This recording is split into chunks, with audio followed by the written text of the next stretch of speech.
What's up, family? Do you ever feel like money just keeps disappearing faster than normal? Well, unfortunately, millions of Americans have been having the same feeling over the past 12 months, and it's actually about to get worse. Americans are on the verge of being completely wiped out this year, and this could affect 300 plus million Americans that are not in the 1% of wealthy individuals. The US dollar bill is losing its value by the day, by the week, and by the hour. As banks continue to brace for more collapse, the central banks are now planning on new measures to save them from the collapse. Yes, the Federal Reserve is finally rolling out their new central bank digital US dollar, the FedNow program, and this new currency will eventually replace paper currency, leading the United States towards a cashless society and a surveillance state. Yes, every single transaction will be tracked and cataloged, and even money in your account can expire and become unusable according to the Fed. Yes, China is already doing this right now, and the US government museums, national parks, and historical sites are no longer accepting paper dollars. You'll have to use a digital currency even if you want to visit the Wright Brothers Museum or the Smithsonian. It's not just the government. Many American businesses have also gone cashless as well, claiming it's more convenient. But really, it's all about the government controlling you and I. And here's a little bit of history, guys. Back in 2014, Russia went ahead and annexed Crimea. Now, we're not going to get into the details of why they did it, but we're going to look at what happened next. And it's really a big deal for the future of the US dollar. You see, the United States and the Western allies weren't too happy about the whole Crimea thing, so they ended up slapping Russia with some heavy-duty sanctions. As a result, the Russian ruble took a nosedive.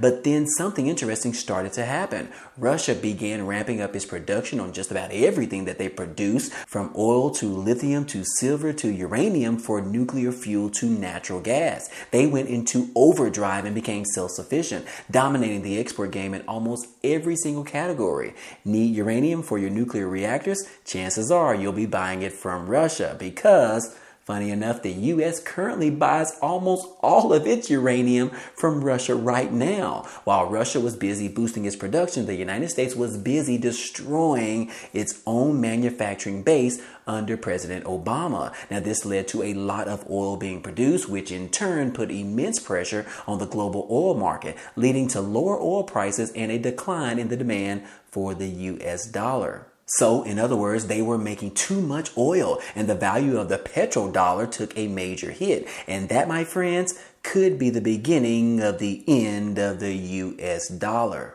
Now, since then, the U.S. imposed sanctions on Russia, which caused a decrease in the oil prices and a demand for U.S. dollars. And then the war in Ukraine led to even more sanctions against Russia, which have heavily impacted trade between Russia and the United States, as well as its allies, leading to a decline in the value of the U.S. dollar and led to the negativity GDP growth forecasted by the Fed. However, the opposite happened in Russia, where the IMF is forecasting that their GDP growth and the value of the Russian ruble has reached record highs. And to add insult to injury, Vladimir Putin announced that Russia is in favor of using the Chinese yuan for settlements with countries in Asia, Africa, and Latin America, which threatens the dominance of the US dollar as the anchor of the international financial system. So, the petrodollar system established back in 1970s made it necessary for other countries to hold large amounts of US dollars to purchase oil from OPEC countries, thus supporting demand for the dollar and making it the dominant currency. This allowed America to have economic and political muscle and to impose sanctions unilaterally, which freed the country out of large parts of the world economy. And it also allowed it to spend freely, knowing that its debt would be bought up by the rest of the world. So, in summary, guys, hey, the U.S. sanctions on Russia and the war in Ukraine have had serious consequences, not just for those that lost their lives, but for the global economy. economy, leading to a decline in the value of the US dollar and negative GDP growth forecasted by the Fed. Meanwhile, Russia is experiencing economic growth and together with China is actively challenging the US dollar's dominance as the anchor of the international financial system. So in other words, the petrodollar system has allowed the US to have unmatched economic and political power in the past, but it remains to be seen if it can continue to maintain its power in the face of these growing challenges. So now the United States has been using its control over the dollar as a weapon to exert its economic power, which it's changing before our very own eyes. This tactic is evident in the use of sanctions and other measures to pressure other countries to comply with its foreign policy goals. The sanctions reveal that the United States' desperation to replace its dependence on Russia and China for all of its minerals and manufacturing, despite sitting on a vast resources such as uranium, lithium, gold, and oil. And unfortunately, the country does not have the infrastructure to extract these resources from our own land. So, in fact, there is only one active lithium mine in the United States right now, despite the imminent doubling of electric cars on the American roads. To address this, the Biden administration is pouring billions of dollars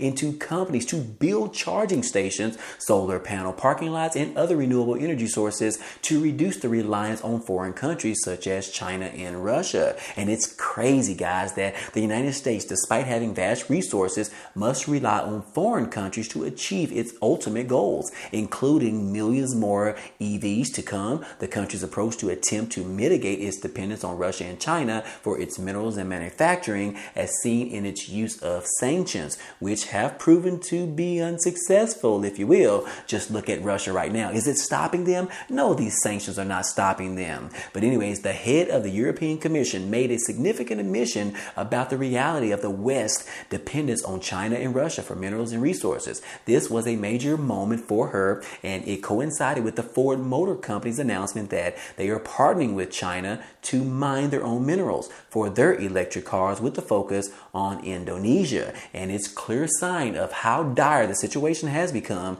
that a major American corporation like Ford Motor Company is forced to team up with China to secure the resources that it needs for its electric vehicles. Now, the U.S. is also making efforts to reduce the reliance on Russia and China and bring manufacturing back to the country. To promote the green initiative, the government is offering billions of dollars in grants and tax cuts to businesses. For instance, if someone builds a new condo complex in the United States, the government will pay them to install electric vehicle charging stations. This is leading many businesses to take advantage of the free money as well as the free tax breaks. However, despite these efforts, the U.S. is still facing challenging situation with the U.S. dollar. China, Russia, Saudi Arabia are all moving away from the U.S. dollar to settle oil transactions, and the country has outsourced its manufacturing and mineral production overseas. On top of that, the Federal Reserve is transitioning to a digital version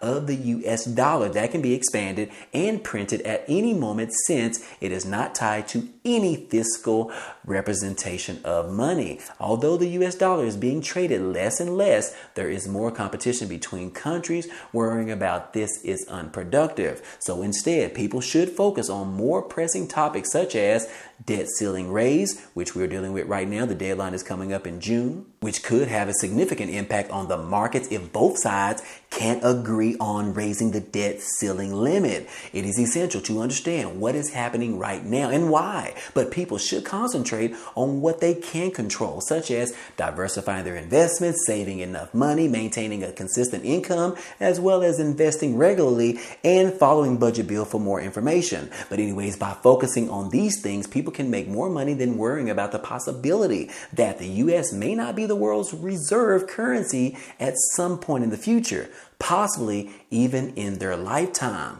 But anyways, guys, hey, that's all I have for you today. But hey, feel free to check out some of the items down below in the description. There are a few ways for you to receive things like 12 free stocks from Webull after depositing just $1, and those stocks could be worth up to $3,000. Also, you can get the Amazon Prime membership for free for 30 days. Anyways, those are just some of the items down below, but be sure to check out those links down below in the description. But anyways, if you enjoyed today's content and you want to see more, go ahead, subscribe subscribe to the channel. It's totally free. And if you like today's video, then go ahead and hit the like button for us. It really helps out this channel, as well as it tells YouTube to share this video with others. But anyways, guys, hey, I appreciate you guys stopping by and watching, and I hope to see you on the next video. Peace.